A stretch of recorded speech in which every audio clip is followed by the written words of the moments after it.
Hey, what's up everybody? My name is Jaco and welcome to Web Nomads. So today I quickly want to run through a video to show you guys exactly how you can create an email address right in your cPanel. So usually when I have these how-to videos, like how to create a blog or website, I just normally just run through the cPanel all the way down at the bottom where you can install WordPress. And I really never touch base on how to create an email account. So a lot of people ask me, they want to create a professional looking email and how can they do it. So today I quickly want to show you how you can easily get that set up. So if you're in the cPanel will is pretty much the same right across all the platforms, all the hosting platforms or hosting companies. The cPanel will pretty much look exactly the same. So if you're in the cPanel, the control panel, in other words, you can just scroll down almost halfway or just find an area that says email and then just go to email accounts. Then it'll open up. Now you have to create your email. So here on the right, you'll see create button, or just check anywhere where it says create. Now we can type in my name, and then also very important is to add a password. This password you are going to use again when you're setting up your email address. So this is very, very, very important. So we've got 1 gig storage space, which is more than enough for our first email or my email, and we can always change that a little bit later if need be. So let's go ahead and click create. So now we have this cool Jaco@hikerstyle.co.za email account, but now we also need to connect it or get the settings to connect it to an email client like Mozilla Thunderbird or Microsoft Outlook. Now the first thing we need to do here is to go to connect devices, and then we'll get to an area where you have all these protocols right here. Don't have to worry about it too much. There's an auto config for Mozilla Thunderbird and for all the other email clients. But the one thing I want to show you here quickly is this mail client manual settings, and this is what we're going to use. So we are going to go for the secure SSL. We're not going to go with the non-SSL. So what we are going to look at here is the IMAP settings or POP3 settings. You can go for IMAP or POP3. I usually go for IMAP because I want to access my mail from multiple devices or areas or locations.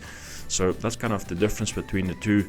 POP3 is more for if you want to access the account from one location or one device. So the one thing I'm going to show you quickly is how to set it up on Mozilla Thunderbird.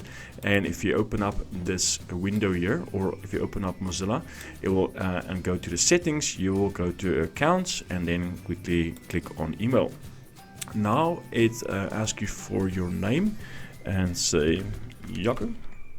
And we can add our last name also, and then we have the email address, and we can see here on the left it's Jaco@hikerstyle.co.za, and then the password is exactly the one that we chose when we created the email.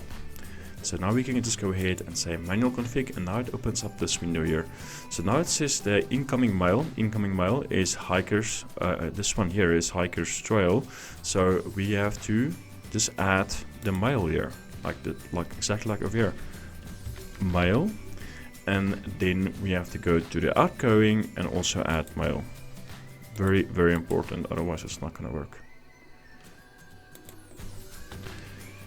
Mail dot, there we go. And then we can see the username is Jaco@hikerstrail, so we have to change that again, @hikerstrail.co.za, and then we have to change the ports. So now we can see the incoming server port is 993 and the outgoing is 465. And then what we can do is we can go ahead and say retest. The following settings were found by probing the given servers. Okay, so if it tells you this, then it's 100% correct. So let's change this back to, say for instance, over here, and we say retest. Okay, so now it gives you a Thunderbird failed to find a setting for your account. So when it tells you this, obviously the settings are not correct. So I just wanted to show you what it says when you've done it wrong. So let's go back and add the mail again and say retest. There we go. So whenever it gives you or tells you this, then you know your settings is 100% correct. And you can just go ahead and say done. Then your email is set up 100%, no problem. I'm going to cancel that because I don't want that email address to be on my Mozilla. And that's pretty much how you do it, guys. Very easy and straightforward. I hope this short little video could have helped you a bit setting up your email. And if it will be exactly the same for Outlook, the settings, how to change the settings, as it is for Mozilla Thunderbird. So if this video was helpful, please consider subscribing and also hit that like button. This will help this channel tremendously, and I would appreciate it a ton. Cool, enjoy your day, and I'll see you in the next video. Thank you.